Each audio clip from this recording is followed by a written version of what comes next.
Welcome to the Hollis Chapman Show, where we celebrate the power of words and the beauty of storytelling. Join us on this journey as we delve into the minds of successful authors and small business owners who have mastered the art of crafting captivating narratives that inspire, educate, and entertain. Prepare to be inspired as we explore the boundless possibilities that come from sharing stories and experiences that shape our lives and ignite our passions. Through heartfelt conversations and insightful discussions, we uncover the wisdom and creativity that fuel these incredible individuals in their pursuit of greatness. So grab a cup of coffee, settle in, and let the magic of storytelling transport you to new worlds and perspectives. Get ready to be inspired, informed, and uplifted as we embark on this storytelling journey together. Stay tuned for an episode filled with wisdom, inspiration, and the power of words. Welcome to the Hollis Chapman Show. We got a special guest here today, and we're very excited to have her here.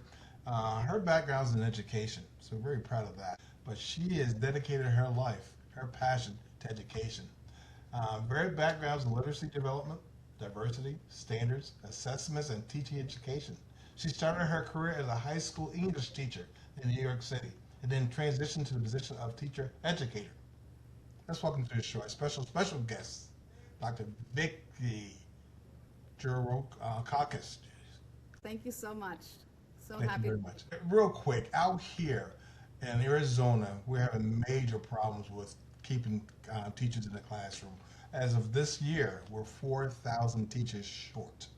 Just to give you a heads up with that, okay? So tell us more about yourself and your newest book, ma'am. So I grew up in Astoria, New York. My parents came to the U.S. From Greece in the late 1960s to pursue the American dream. They worked blue-collar jobs to support my brothers and me. My dad worked at our local pizzeria, and my mother worked at the Boulevard watch factory where she assembled watches. And I was raised bilingual and bicultural with values from both cultures, Greek and American. And I became nostalgic at some point and started writing stories about my upbringing, which led to this book. Because as I was writing, I thought, wouldn't it be great if I included other people's stories so we can share our experiences with the world? And so growing up in an immigrant household and community is a collection of essays written by American-born, second-generation individuals from all walks of life, including myself, about our experiences growing up in an immigrant household and community. And the book really highlights the duality many of us experience, really straddling our parents' culture and the culture of the country where we are born. And so we write about how the immigrant experience affected us and defined our identity, our values, our way of life. And we talk about, really wanting to assimilate to American life, but at the same time trying to navigate the world of our parents and our grandparents. Thank you for sharing that, Dr. Vicki. It must be so heart-wrenching for you to go see this, what our country's doing now with the immigrant situation. That can happen. And so it's heartbreaking to see what this administration is doing with immigrants, where a lot of it is so wrong, right? Absolutely, absolutely. And as I write in the book, I believe that our immigrants form the fabric of this beautiful nation. Yeah. And the descendants of immigrants continue weaving that fabric. And so we have to celebrate our diversity, celebrate our immigrants, our multiculturalism, our multilingualism, value, advocate for diversity and immigration, because this nation was built on immigrants. Talk about that a little bit real quickly. Well, I taught in Astoria, New York, a very diverse community, and so a lot of my students were immigrants or descendants of immigrants, and so they embraced diversity. And I taught English, but I also taught English as a second language. So those students who were learning to learning the English language. And the school did a really good job of promoting multiculturalism. And so here, I'm a law university where now I'm an associate dean, but I was a faculty at some point, and I taught courses in TESOL, which are courses to preparing teachers who want to teach English to speakers of other languages. And of course, built into these courses are methods of teaching students strategies on how to learn the language and how to be culturally sensitive. And so this is a big part of the TESOL programs across the universities. Back to your book, ma'am. What inspired you? Was there a wow moment when you said, okay, now it's time to write this book? Bring us back to that moment where you said, okay, this is do it. Because a lot of us, we procrastinate. We want to do this, we want to do that, and we just kind of put it off. Yeah, so the impetus was really the death of my mother, Dina, who, along with my father, Chris, like I said before, they immigrated to this country and from Greece in the 60s. And in my eyes, they were heroes, right? They were the hardest working people that I knew growing up. And when my mom passed away, I thought, how can I pay tribute to her and all the sacrifices that she made so my brothers and I can have a better life? How can I pay tribute to my dad, right, to other immigrants who work so hard, make all these sacrifices, to have a better life? And so, like I said, I started writing my stories and then invited other people to share their stories, and so I compiled them in this book. And my parents and other immigrants, my friends' parents, grandparents weren't really newsworthy in that traditional mainstream way.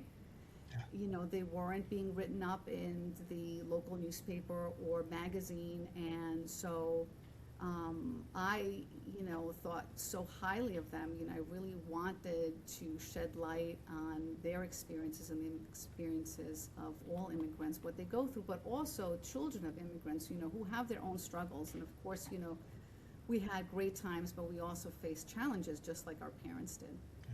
Yeah. The contributors to your book, their approach, the concept of culture, how will they feel when you start talking to them, asking them questions about adding in essays? But when you start talking to people about putting this book together and getting essays, some of the responses from the people you interviewed. Share that with us. Yeah, there was so much excitement over this book. I did a call for contributions. I put it out. This was a couple years ago when I started writing my stories, and there was such a positive response. So many people wanted to share their stories with me, and so I included everyone's stories in this book. Some of these authors are published authors. Some of them had never written an essay for publication before. I also included a few students' essays in the book. And so in a sense, I created a family, a community. And then I had a reception at my house after the book was published, where we celebrated, our success. And so, that was a beautiful thing. But after the book came out, there were so many people who, wrote to me and said that, oh, I wish I had known, right, your book, I would have contributed. And so I got a lot of that. So I hope to work on a second volume at some point. That's volume 2. Outstanding. Volume 2.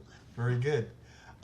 You're sitting there, you're doing some great things, and you're getting some great response. But there had to be some kind of challenges out there. So talk to us. You're in a classroom with other up-and-coming authors who face challenges, and how do you overcome them to continue? Because I said, you got a great concept, you got a great story, but sometimes we get challenges like, is this even worth it? Should we even continue? How would you overcome the challenges? I was very lucky. Well, first of all, I had a passion for the project, and I think you have to have a passion for what you're writing. Sometimes we don't have a choice, we have to write. But I think if you can see the pleasure in writing, I think then that's when you benefit the most. I call writing my therapy. I have to write. I have a need to write always, whether it's stories or academic writing, whatever it is. I think that it's such a benefit. And so in terms of, challenges, if you have writer's block, that's really an opportunity for you to stop and take a walk, right? Read other books on the topic, articles or whatever it is. And this is your chance to really put the work aside and maybe not think about it and then come back to it. So there are certain strategies that you can use when you have writer's block. In my case, because I had a passion, I loved reading these stories. I edited them, so the essays went back and forth between the contributors and myself. And I love the editing process. A lot of people don't enjoy it, but I love the revision because you shape it into what you want. And so I did a lot of that, and it was just a joy reading these essays and, trying to polish them. I think you had a plus on your side being an educator in the classroom. So the grammar and all that kind of stuff like that, it probably came second nature to you, because a lot of us don't like putting stuff out there because, well, geez, the grammar, I knew I can do that well. I can put a comma here and this and that and that and that, right? Was that part where you felt real good about putting that together? I felt good, yes. And I enjoy it. I enjoy working on the grammar. But I think the message here is that don't worry about the grammar. Don't worry how the words are going to come out. Just write. Yeah. And you will have an opportunity, right, to revise. And you can revise it over and over again. But put your ideas on paper, and then you can work on the revision. But don't let the grammar or the form or anything else, be an obstacle. Yeah. Great tip. Great tip. That's really important. Many stories in your book likely showcase wisdom. Did you learn something you didn't know from the wisdom of the people you're talking to for some of the stories? Share that with us. Yeah, there was just so much wisdom in the stories, so many lessons that these authors learned from their parents or grandparents. I think about some of the essays. Sylvia Davy, for example, in her, essay, she writes about growing up in a trilingual community and what that was like in Astoria, because her father was Sicilian and he married, her mom who was Mexican, and what was that like, right, in that community in Astoria. So all these wonderful experiences, and I had wonderful experience growing up in Astoria also. Everyone knew my name, right? We played, on the streets, and so it was a very carefree time. We had our own community, obviously. We hung out with the Italian kids, the black kids, the Latino kids. It was just, a wonderful, wonderful time. And what my parents taught me was, perseverance and hard work. So if you work hard, if you try to pursue the American dream, you will attain it. It's just, you have to be determined and be willing to persevere. Perfect.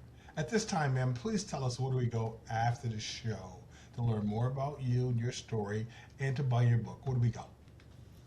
You can go on Amazon.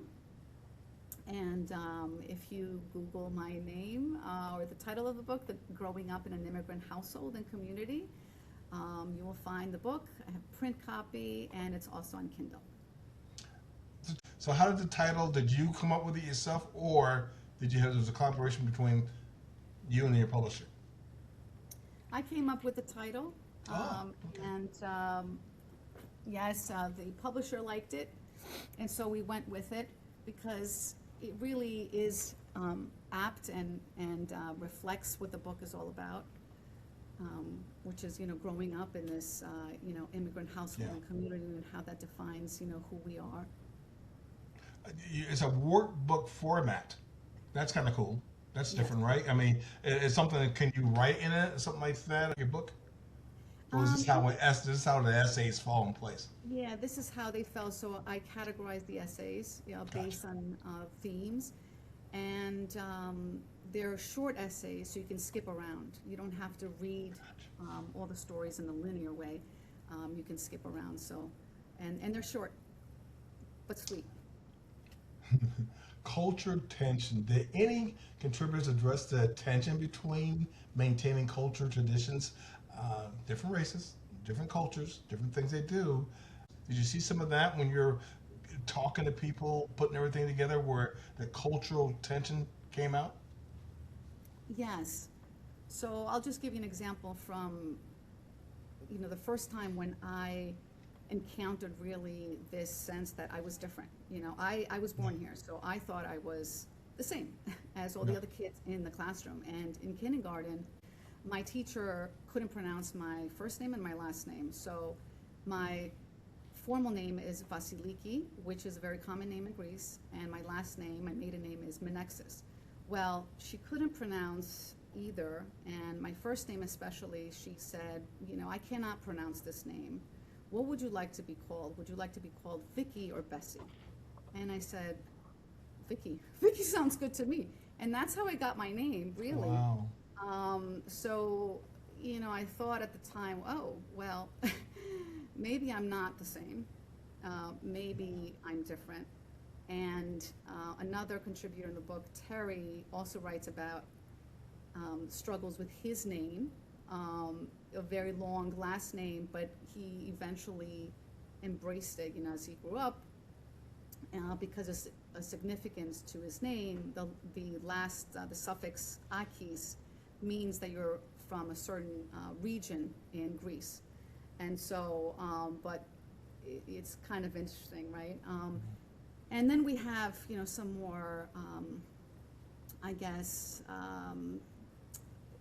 not so wonderful experiences, or more grim experiences that some of the contributors went through. One in particular that I'm thinking about, Mrs. Miller, whose parents were very strict, and that led to some, really, really awful consequences for her. She writes about that in her book, and it's a very, kind of bittersweet essay. But she faced a lot of challenges growing up with these, strict immigrant parents. There's another essay in the book, Alfredo Vinci, who talks about, his parents and how much they saved, growing up. They would always save their money, and that, of course, it's a great lesson, right? Save your money, right? But on the other hand, he felt deprived throughout his life, and that, that upbringing really impacted the way he raised his children. I've never been to Greece. I love to visit Greece. Do you go back there often at all, or do you go back to visit? Give us some pros and cons when a person from America goes to Greece. Tell us what we can and cannot do, can and should not do as a visitor in a wonderful country like Greece. So Greece is, like you said, a wonderful country. I actually lived there for a few years as a teenager. My parents decided to go back. After they had made some money here, they said, we want to go back, just like Odysseus wanted to go back to his homeland. And we stayed there for a few years, and they changed their minds, and we came back, which was kind of interesting for me, coming into this country, like as a teenager again, even though I was born here. So I had to assimilate one more time. What they also really drilled into our heads is this appreciation and gratitude for America and all the opportunities that America, right, affords us. But, so my husband and I have 3 kids. Our family goes to Greece every single year. We have a house there. And I have raised my kids to be bilingual and bicultural, and we love our country for all the superficial things, the food, the sun, the climate, the beaches, all of that, but also more importantly, the people. The people are just so hospitable and friendly and so welcoming. And so there is a word that we use in Greece, philoxenos, which means friend of the foreigner. So that's how we are. We're very hospitable to people. And so I think that's the beauty of Greece, the people, and how wonderful they are. Outstanding. Future, you put the book out there. You got some great responses, some positive things. What do you want us to get out of reading your essays about your book? What do you want us to get out of your book? Yeah, so it's the contributors are from all walks of life, and there are 30 contributors, and each contributor talks about their ethnic background. So we have people from Italian background, like I mentioned, Greek background, but also Chinese and Jamaican and Barbadian. So what I want the reader to be able to do is really develop an understanding and an appreciation of other cultures, including their own. I want to see themselves or their families reflected in the stories and recognize that despite our differences, whether you were raised in an Italian or Greek or Chinese or Jamaican household, we're all the same. And I really want them to have this like emotional experience and maybe laugh and cry or feel anger, and joy. In addition, I would say that I would want young people reading some of these stories, right? Those youngsters who feel out of place or feel like the other or like in the middle of two cultures, who want to fit in, that there is a place for them, that they don't have to agonize over one country versus another, that they can embrace both cultures or multiple cultures, and because these multiple cultures define who they are. Beautiful.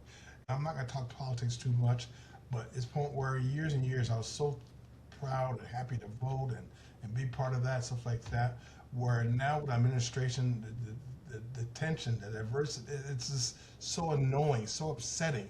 Everybody's so angry, and it's like, stop. The NBA is one example, is that people are so angry. It's like, why are you so angry?